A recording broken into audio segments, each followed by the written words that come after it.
脑梗与喝水有关，医生再次提醒，高血压老人喝水时有3注意，知道吗？喝水包治百病这话可不是空穴来风，喝水对我们的健康影响可大了，还能预防脑梗呢。赵大妈和她的一帮老姐妹在跳广场舞的间隙聊起来关于喝水养生的话题，竟然说喝水能预防脑梗。赵大妈是不相信的，还对提出这一说法的老姐妹暗暗嘲笑，说她真是年龄大了，什么营销号的话都相信。回到家之后，赵大妈把这件事当成了笑话和家人提了提，没想到自己的孙女竟然赞同这一观点。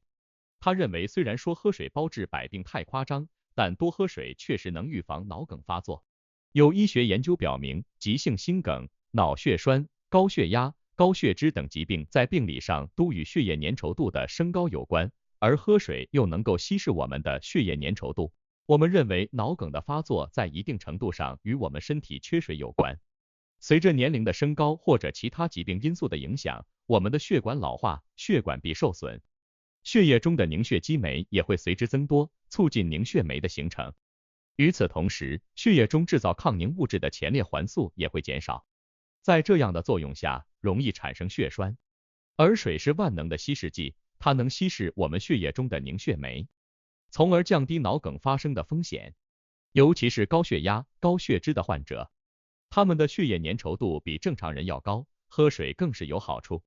1. 我们喝水有3注意。既然喝水能够降低我们突发脑梗的危险，那我们是不是每天都多喝水对身体更好？对于高血压患者来说，怎么喝水才能更有效的预防脑梗的发生呢？其实高血压患者喝水应当有以下3个注意，才能更有效，副作用更低的达到我们降低脑梗发作的目的。第一个注意是，高血压患者在喝水时要注意量。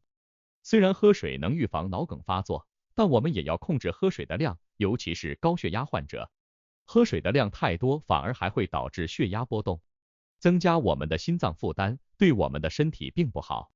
适量饮水能帮助我们稀释血液，降低血液粘稠度，帮助我们维持血压的稳定，降低脑梗发作的风险。但过量饮水却有可能导致我们体内的液体过多，可能会引起我们体内的水电解质失衡，尤其是体内钠离子的稀释会影响到我们的血压，导致血压下降，从而出现低血钠症。症状轻的话可能会有头痛、恶心、乏力等全身症状，严重的话则可能引起意识模糊、癫痫发作。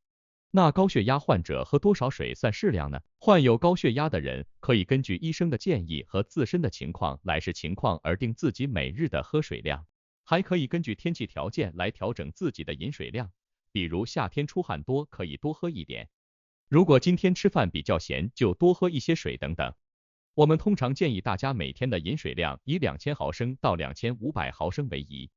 第二个注意是喝水的时间要选择好。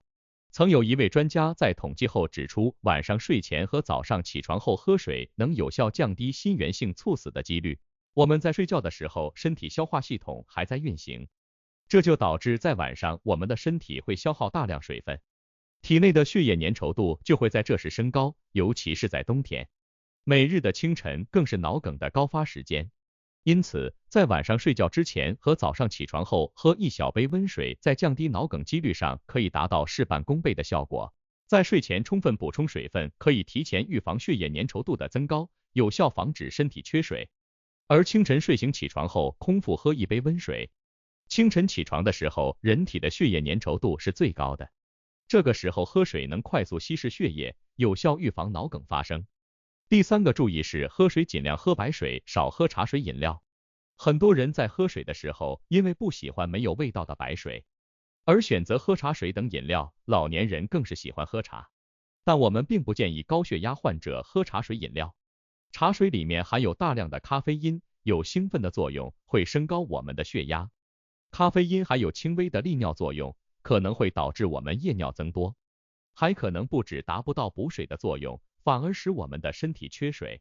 还有一些茶饮料中可能含有钠离子等电解质和糖分，这都会影响到我们的血压水平，使高血压情况变得严重，从而增加患脑梗的风险。而白水不含任何可能影响到我们血压、血糖的成分，更有利于帮我们控制病情。2. 喝水的好处。喝水不仅仅可以预防脑梗发作，还有很多其他的好处哦。喝水可以延缓衰老。我们的皮肤也是我们身体散发水分的一个器官，在平时需要水分的滋养，尤其是秋冬这样的干燥季节，每天摄入适量的水，能帮助我们保持肌肤充足的水分，能保持皮肤的弹性，减少皱纹，延缓衰老。喝水可以帮助我们减肥。网上很多的减肥博主都建议我们多喝水，最好喝够8杯水。这是因为我们身体的新陈代谢需要水分的帮助。多喝水能提高我们身体的基础代谢，还可以帮我们把体内的代谢废物及时排出身体，从而达到减肥瘦身的效果。在饭前喝水还能够帮助我们消化食物，预防便秘，可以促进肾脏正常工作，帮助我们排出体内毒素。在我们工作学习的时候，也可以多喝些水，我们大脑中含水量高，适度饮水能帮我们维持认知功能，提高学习工作的效率。在运动的时候，适量补充水分可以预防脱水，防止运动带来的伤害。如果你有养生的需求，可以考虑以下养生茶饮，通过喝水来调理我们的身体。如果你经常熬夜，脾胃不好，可以在早晨喝些苹果水来调理脾胃，滋养气血。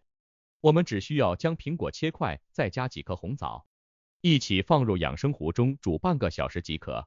养生茶饮的种类很多，去湿气可以喝薏米茶，补气血可以喝黄芪气血双补茶等等。这些茶饮可以在白天少量的喝，不要一整天喝的水都是这些。我们可以选择适合自己体质的茶饮来养生保健。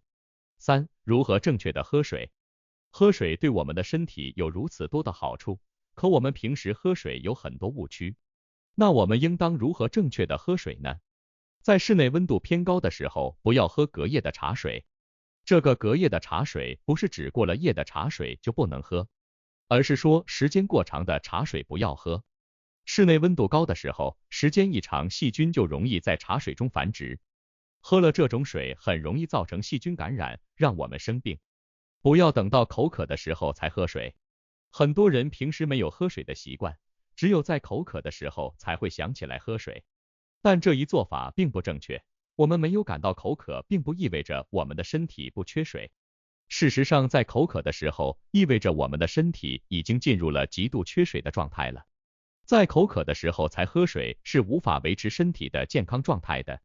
因此，我们在平时没事的时候就喝2口水，这样才能保证我们身体不会处于缺水状态。不要一味的坚持每天8杯水的理论。很多人都相信我们每天都需要摄入8杯水，这个理论在一定程度上来说是正确的，但正确的理论不代表一定适用于每一个人。我们平时吃饭、喝汤、喝粥等，其实都是在补充水分。如果我们喝了汤或者粥，就应该适量的减少喝水量。喝水要干净，不要为了补充矿物质而去喝未经处理的水。未经处理的水里面含有很多对人体有害的微生物、寄生虫等等，饮用后会影响人体的健康，可能会诱发疾病。而且我们无法确定这些未经过处理的水里面是否含有什么对人体有害的污染物。当然，我们也不能一味的图水干净而长时间饮用蒸馏水。蒸馏水虽然干净，但它没有人体所需的矿物质，长期饮用容易导致我们的身体缺乏无机盐。喝水尽量选择温水，而不要喝冰水。相信大家和我一样，一到夏天就喜欢喝大量冰水来解暑降温，觉得喝冰水更解渴。但其实喝冰水只是把我们体内的温度降低，达到一种解渴的错觉。所谓生津止渴，能给我们身体解渴的不是我们喝的水，而是我们的体液。所以喝温水的解渴效果要比喝冰水来得更快，更能解渴。结语：我们的日常生活中很多小习惯其实是可以帮助我们预防疾病、养生保健的。因此，我们要养成健康的习惯，避免那些对身体不好的习惯误区，才能获得一个更健康的身体。这些小习惯虽然简单，但在实际操作中要注意调整，使其更适合我们的身体状况。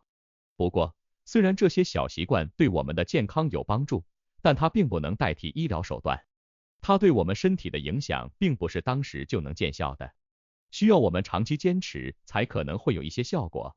平时一定要注意观察自己的身体健康状态，不要一味的以为这些小习惯就能治病。